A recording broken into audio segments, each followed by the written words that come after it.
नमस्कार। इस वीडियो में हम सीखने वाले हैं प्रेपोजिशंस पार्ट 2। रिवीजन के पर्पस से एक बार फिर से दोहरा देते हैं। Prepositions are the words that show the relationship between a noun or pronoun and other words in a sentence।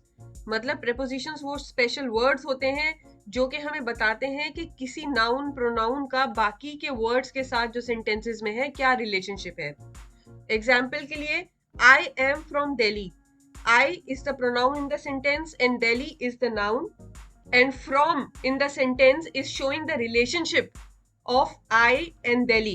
इसे और भी ज्यादा डिटेल में समझने के लिए आप हमारी पार्ट 1 प्रेपोजिशंस वीडियो को जरूर देखें, उसका लिंक आपको डिस्क्रिप्शन में भी मिल जाएगा। शुरुआत करते हैं ऑफ से। ऑफ एक ऐसा प्रेपोजिशन है जो हमें पोजेशन के बारे में बताता है, जैसे कि हम एग्जाम्पल से देखते हैं, the keys are in the pocket of my jacket. इस सेंटेंस में आप देख सकते हैं कि ऑफ जो है वो इंडिकेट कर रहा है पोजेशन को और इसका अर्थ दे रहा है की। अगर हम हिंदी में इसको समझने की कोशिश करें कि कीज कहाँ पे रखी है, मेरी जैकेट की पॉकेट में। ऑफ प्रेपोजिशन ओरिजिन और सोर्स को भी दर्शाता है, जैसे she is a citizen of India. इस सेंटेंस में प्रोनाउन जो कि शी है उसका सोर्स जो इंडिया है उसका रिलेशनशिप को दर्शाने के लिए वी आर यूजिंग ऑफ।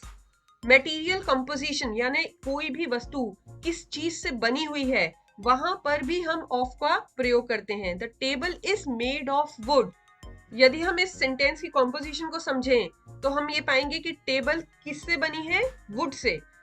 और इस रिलेशनशिप को बताने के लिए हम जो प्रेपोजिशन यूज कर रहे हैं वो है ऑफ।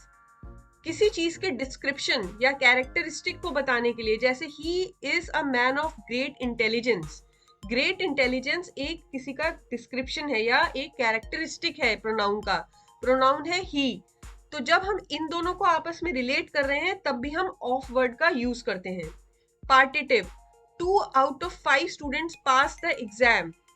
इस सेंटेंस में ऑफ का प्रयोग यह बताने के लिए हो रहा है कि 2 लोग आउट ऑफ यानी कितने लोगों में से, 5 लोगों में से, 5 स्टूडेंट्स में से पास हो गए एग्जाम में।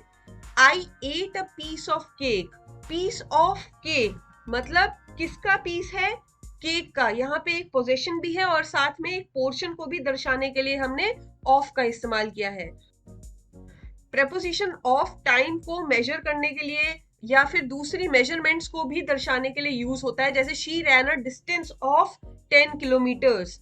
यहाँ पर रिलेशनशिप जो कि शी का प्रोनाउन का डिस्टेंस के साथ में किससे जुड़ रहा है, ऑफ वर्ड से। और वो कितना किलोमीटर्स भाग रही है, 10 किलोमीटर्स। तो एक मेजरमेंट को सेंटेंस से जोड़ने के लिए हम ऑफ का इस्तेमाल कर रहे हैं। नेक्स्ट प्रेपोजिशन है फ्रॉम, जिसका अगर हम हिंदी में अनुवाद करें तो यह शब्द का डायरेक्ट हिंदी में मतलब होता है द्वारा या कारण से। सेंटेंस फॉर्मेशन में फ्रॉम का यूज हम लोग ओरिजिन या सोर्स को आइडेंटिफाई करने के लिए, रिलेशनशिप बताने के लिए करते हैं, जैसे आई एम फ्रॉम इंडिया। मेरे में और इंडिया में क्या रिलेशनशिप है कि मैं इंडिया से हूं। से होना मतलब from. The gift is from my brother. Gift कहां से आ रहा है, उसका ओरिजिन या सोर्स क्या है, मेरा भाई। My brother is the source. और हम यहाँ पर फ्रॉम का इस्तेमाल कर रहे हैं उस सोर्स को बताने के लिए जहां से गिफ्ट जो है वो ओरिजिन हो रहा है। नेक्स्ट यूज फ्रॉम का है डिस्टेंस और सेपरेशन बताने के लिए। For example, he walked away from the crowd. Delhi is 600 kilometres from Manali. इन दोनों सेंटेंसेस में डिस्टेंस की बात हो रही है और जो प्रेपोजिशन हम यूज कर रहे हैं दिल्ली को और मनाली को या ही और क्राउड को कनेक्ट करने के लिए वो है फ्रॉम। फ्रॉम हम यूज करते हैं टाइम की स्टार्टिंग या बिगिनिंग को दिखाने के लिए, जैसे for example, the office is open from 9 AM to 5 PM। यहाँ पर बिगिनिंग टाइम को लिंक करने के लिए बाकी के सेंटेंस से हम यूज कर रहे हैं preposition from. From also reflects cause or reason. For example, he suffered from a cold. यहाँ पर जो from का मतलब निकल रहा है सेंटेंस में वो निकल रहा है कारण से। रेफरेंस या कंपैरिजन के लिए भी हम from को यूज करते हैं। I learned a lot from that book. She is different from her sister. इस सेंटेंस में she is getting compared to her sister। और यहाँ पर कंपैरिजन करने के लिए जो प्रेपोजिशन हमारी मदद कर रहा है पूरी सेंटेंस स्ट्रक्चर में वो है फ्रॉम। नेक्स्ट प्रेपोजिशन है टू, विच इंडिकेट्स डायरेक्शन और movement. For example, I am going to the store. यहाँ पर गोइंग टू द की तरफ जाना, किसी डायरेक्शन को इंडिकेट करना काम है टू का। सो ही ट्रेवल टू मनाली, वो कहाँ पे ट्रेवल करके जा रहा है? मनाली की तरफ जा रहा है। तो we are using the preposition to express that. Next use is expressing a recipient or destination. Example से इसे समझते हैं, I sent a letter to my friend. यहाँ पर डेस्टिनेशन क्या है? My friend. और भेजा किसने है लेटर? I sent. यहाँ पर भी डायरेक्शन जो कि लेटर की है वो मेरी तरफ से मेरे फ्रेंड की तरफ जा रही है, इसीलिए to my friend is getting used. Next example लेते हैं, we are going to the party tonight. Where are we going? To the party, party की तरफ जा रहे हैं हम। Next use is showing the purpose और intention. For example, she exercises regularly to stay healthy. वो एक्सरसाइज क्यों करती है? To stay healthy.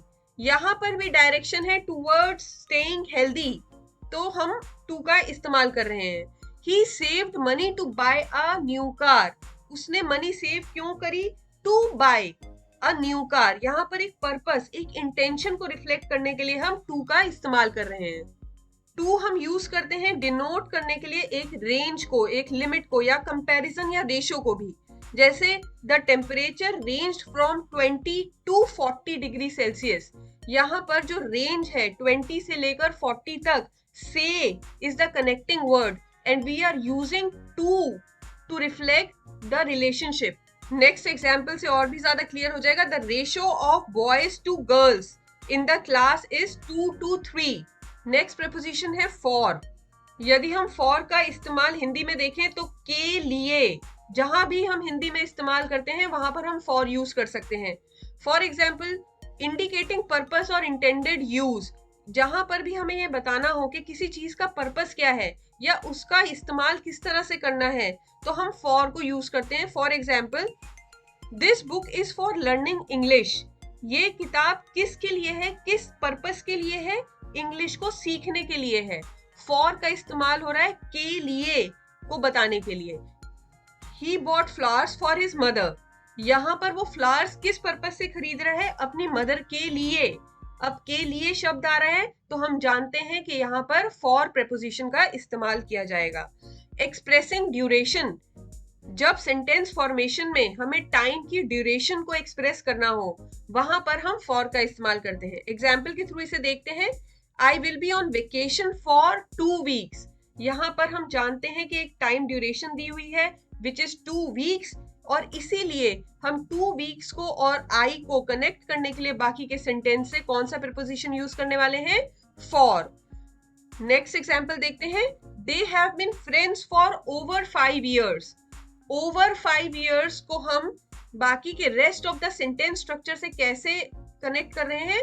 Bye using the preposition for, जो कि एक्सप्रेस कर रहा है एक टाइम ड्यूरेशन के लिंकेज को बाकी के सेंटेंस स्ट्रक्चर से। For is also used to denote recipient or beneficiary. For example, I made dinner for my family. मैंने खाना किसके लिए बनाया? For my family, अपनी फैमिली के लिए। So यहाँ पर सेंटेंस स्ट्रक्चर को इकट्ठा जोड़ के रखने के लिए जो प्रेपोजिशन यूज हो रहा है वो हो रहा है for. Representing a substitution or exchange. जैसे अब इसे समझते हैं एग्जाम्पल के through, she exchanged her sweater for a different colour. उसने अपना स्वेटर बदला किसके लिए? एक डिफरेंट कलर लेने के लिए।